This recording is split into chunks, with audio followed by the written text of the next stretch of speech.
রাজনীতির ভূরাজনৈতিক দাবার বোর্ডে কি কখনো এমন কোনো নিখুঁত চাল দেয়া সম্ভব যার এক প্রহারে প্রতিপক্ষের পুরো সাম্রাজ্য নিমিষেই অচল হয়ে যায়?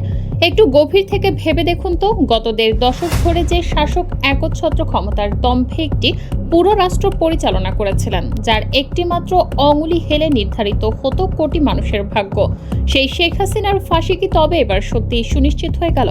১৭ই আগস্টের মধ্যরাতে আন্তর্জাতিক কূটনীতির উত্তপ্ত টেবিলে ঘটে যাওয়া এক নাটকীয় ও অভূতপূর্ব মোড় যেন সেই কঠোর বাস্তবতারই বার্তা দিচ্ছে।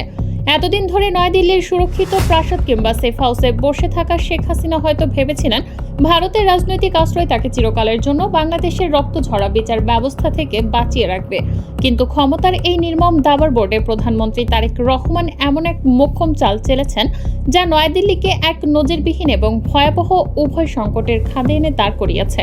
এই এক কূটনৈতিক চালের পর এখন পুরো দক্ষিণ এশিয়ার রাজনীতিতে কেবল একটাই প্রশ্ন: দিল্লি কি কোনো মতে হাসিনাকে বাঁচানোর ব্যর্থ চেষ্টা করবে, নাকি নতুন বাংলাদেশের সাথে নিজেদের ভূরাজনৈতিক অস্তিত্ব রক্ষার বাস্তবসম্মত পথ বেছে নেবে?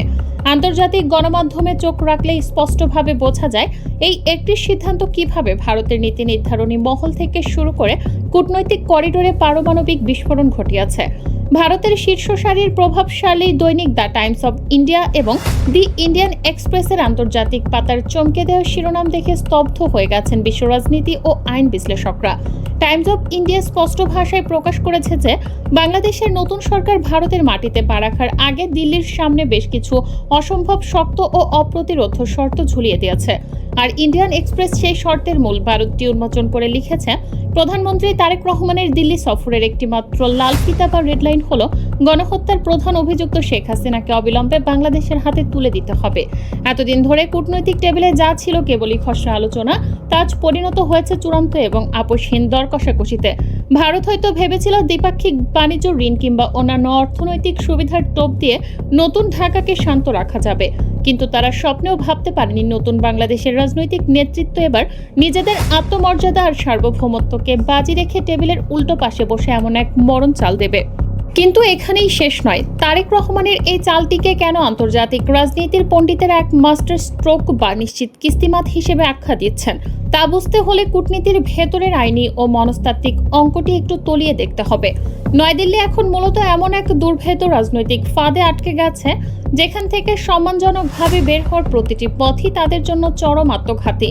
ভারত যদি তারেক রহমানের দেয়া এই অনমনীয় রেডলাইন মেনে নেয় এবং দুই দেশের বিদ্যমান বন্দি প্রত্যর্পণ চুক্তির আওতায় হাসিনাকে বাংলাদেশের আন্তর্জাতিক অপরাধ ট্রাইব্যুনালের হাতে সোপর্দ করে, তবে সেই ট্রাইব্যুনালে জুলাই আগস্টের রক্তক্ষয়ী গণহত্যার দায় তার ফাঁসির কাষ্ঠে ঝোলা শতভাগ সুনিশ্চিত। আর ভারত যদি তাদের এই পরীক্ষিত বন্ধুকে রক্ষা করতে গিয়ে বাংলাদেশের এই ন্যায্য দাবি প্রত্যাখ্যান করে, তবে তারা চিরতরে হারাবে স্বাধীন সার্বভৌম বাংলাদেশের সাথে কূটনৈতিক, রাজনৈতিক ও অর্থনৈতিক সমস্ত যোগাযোগের স্বাভাবিক পথ। অর্থাৎ হাসিনাকে নিজের বুকে আঁকড়ে ধরে রাখার মাসুল হিসেবে ভারতকে পুরো বাংলাদেশকে নিজেদের চিরশত্রুতে পরিণত করতে হবে। আর ঠিক সেখানেই দেখা দেয় নতুন প্রশ্ন। অতীতে আমরা দেখেছি কিভাবে একের পর এক শাসক দিল্লির দরবারে গিয়ে নিজেদের ব্যক্তিগত ক্ষমতা টিকিয়ে রাখার জন্য দেশের স্বার্থ নদীর সার্বভৌমত্ব বিসর্জন দিয়ে এসেছেন। সামান্য রাজনৈতিক সমর্থন কিংবা ক্ষমতার গদি রক্ষা করার জন্য একচেটিয়া বাণিজ্যিক সুবিধা বিলিয়ে দেওয়া ছিল বিগত সরকারের চিরচেনা ঐতিহ্য। কিন্তু সময়ের চাকা কিভাবে এক ঝটকায় 180 ডিগ্রি বদলে গেল তা দেখে আজ ভারতের শীর্ষ নীতি নির্ধারকরাও চরম বিভ্রান্তিতে পড়েছেন। যে ভারত এতদিন বাংলাদেশকে নিজেদের পেছনের উঠোন মনে করত, আজ সেই ভারতের প্রধানমন্ত্রীকে চাতক পাখির মতো অপেক্ষা করতে হচ্ছে বাংলাদেশের সম্মতির জন্য। তারেক রহমানের এই দ্বিপাক্ষিক সফরে সাড়া দেওয়ার মূল পূর্ব শর্তই হলো বাংলাদেশকে তার প্রাপ্য মর্যাদা দিতে হবে এবং বিচার এড়িয়ে পালিয়ে থাকা অপরাধীকে ফেরত পাঠাতে হবে। এই কঠোর অবস্থানের পেছনের মূল শক্তি কেবল সরকারের আইনি ক্ষমতা নয়, বরং রাজপথের লড়াকু তরুণ প্রজন্ম। জাতীয় নাগরিক পার্টি, জামায়াত ইসলামী সহ দেশের সর্বস্তরের জনগণের সেই অটল জাতীয়তাবাদী চেতনা যা আর কোনো বিদেশি আধিপত্যবাদকে মেনে নিতে বিন্দুমাত্র প্রস্তুত নয়। ঘটনার মোড় ঘুরতে শুরু করে তখনই যখন আমরা বন্দি প্রত্যর্পণ চুক্তি এবং ভারতের কৌশলগত ভৌগোলিক দুর্বলতার দিকে নজর দিই। নয়াদিল্লি অতীতে আইনি অজুহাত তৈরি করার চেষ্টা করেছিল যে কোনো অপরাধ যদি রাজনৈতিক প্রকৃতির হয় তবে তারা আসামিকে ফেরত নাও পাঠাতে পারে। কিন্তু তারেক রহমান ভারতের এই কূটনৈতিক ফন্দির ওপর এমন এক আইনি মোচড় দিয়েছেন যা সেই পুরনো ফাঁকফোকরকে চিরতরে বন্ধ করে দিয়েছে। আন্তর্জাতিক অপরাধ ট্রাইব্যুনাল থেকে যখন মানবতা বিরোধী অপরাধ, মানব হত্যার আদেশ এবং সুনির্দিষ্ট ট্রাইব্যুনালের গ্রেপ্তারি পরোয়ানা ভারতের দাপ্তরিক টেবিলে পাঠানো হয়, তখন জাতিসংঘের আন্তর্জাতিক অপরাধ সনদের আওতায় ভারতের পক্ষে কোনো রাজনৈতিক অজুহাত তুলে হাসিনাকে রক্ষা করা আইনিভাবে প্রায় অসম্ভব হয়ে পড়ে। ভারতের আগে বাংলাদেশকে কথা দিয়েছিল যে নিজেদের মাটিতে বসিয়ে হাসিনাকে কোনো রাজনৈতিক বক্তব্য বা বিশৃঙ্খলা সৃষ্টির সুযোগ দেওয়া হবে না। কিন্তু সেই প্রমিস বা কথা ভঙ্গ করে নয়াদিল্লি হাসিনাকে গোপন অডিও বার্তার মাধ্যমে বিশৃঙ্খলা ছড়ানোর সুযোগ করে দিয়েছে। এ চরম বিশ্বাস ভঙ্গের পর বাংলাদেশের সাধারণ মানুষের কাছে দিল্লির নিরপেক্ষতা পুরোপুরি ধূলিসাৎ হয়ে গেছে। তাই এখন নিজেদের ভাবমূর্তি রক্ষা করার একমাত্র পথ হলো ওই অপরাধীকে ঢাকায় ফেরত পাঠানো। পর্দার আড়ালে চলছিল ভিন্ন এক হিসাব, যা কেবল দুদেশের সীমান্তেই সীমাবদ্ধ নেই, বরং ছড়িয়ে পড়েছে সমগ্র আঞ্চলিক ভূরাজনীতিতে। ভারত খুব ভালো করেই জানে যে তাদের উত্তর পূর্বাঞ্চলীয় রাজ্যগুলো বা সেভেন সিস্টার্সের নিরাপত্তা ও অর্থনৈতিক স্থিতিশীলতা সম্পূর্ণভাবে বাংলাদেশের ট্রানজিট ও করিডোর সুবিধার উপর নির্ভরশীল। তারেক রহমান অত্যন্ত সুচতুরভাবে এই কৌশলগত তাসটির সঠিক সময়ে ব্যবহার করেছেন।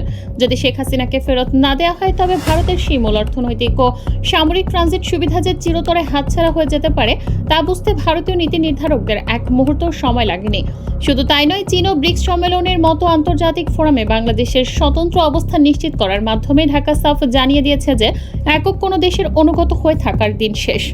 যে ভারতে গিয়ে অতীতে বাংলাদেশের সরকার প্রধানরা কেবল ব্যক্তিগত স্বার্থের কেনাকাটা করতেন, আজ সেই ভারতের বুক কাঁপছে, কারণ বাংলাদেশ তার প্রাপ্য তিস্তা পানি বন্টন, সীমান্ত হত্যা বন্ধ এবং বাণিজ্যিক সমতার কড়াইগণ্ডায় হিসাব কষে বসেছে।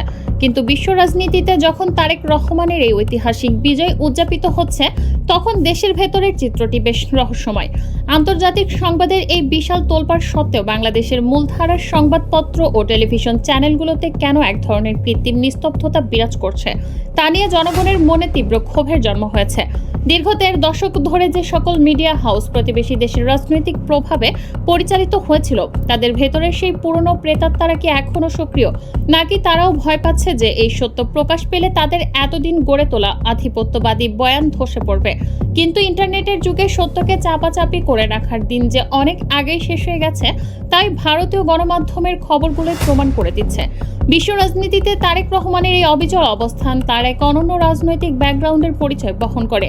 একজন সাবেক রাষ্ট্রপতির সন্তান এবং একজন সাবেক প্রধানমন্ত্রীর উত্তরসূরি হিসেবেই নিজের ওপর সমস্ত আন্তর্জাতিক চাপকে তুচ্ছ করে তিনি যেভাবে দেশের সার্বভৌমত্ব ও জনগণের বিচার পাওয়ার অধিকারকে সবার উপরে স্থান দিয়েছেন, তা আধুনিক কূটনীতির ইতিহাসে এক বিরল দৃষ্টান্ত হিসেবে চিহ্নিত হয়ে থাকবে। তবে এই আন্তর্জাতিক জয়ের মাঝেও সরকারের সামনে সবচেয়ে বড় চ্যালেঞ্জ কিন্তু ঘরের ভেতরের শত্রু। বাইরে ইস্পাত কঠিন কূটনৈতিক অবস্থান বজায় রাখার পাশাপাশি প্রধানমন্ত্রীকে তার নিজের প্রশাসন ও মন্ত্রিসভার ভেতরেও অবিলম্বে বিশেষ চিরুনি অভিযান চালাতে হবে।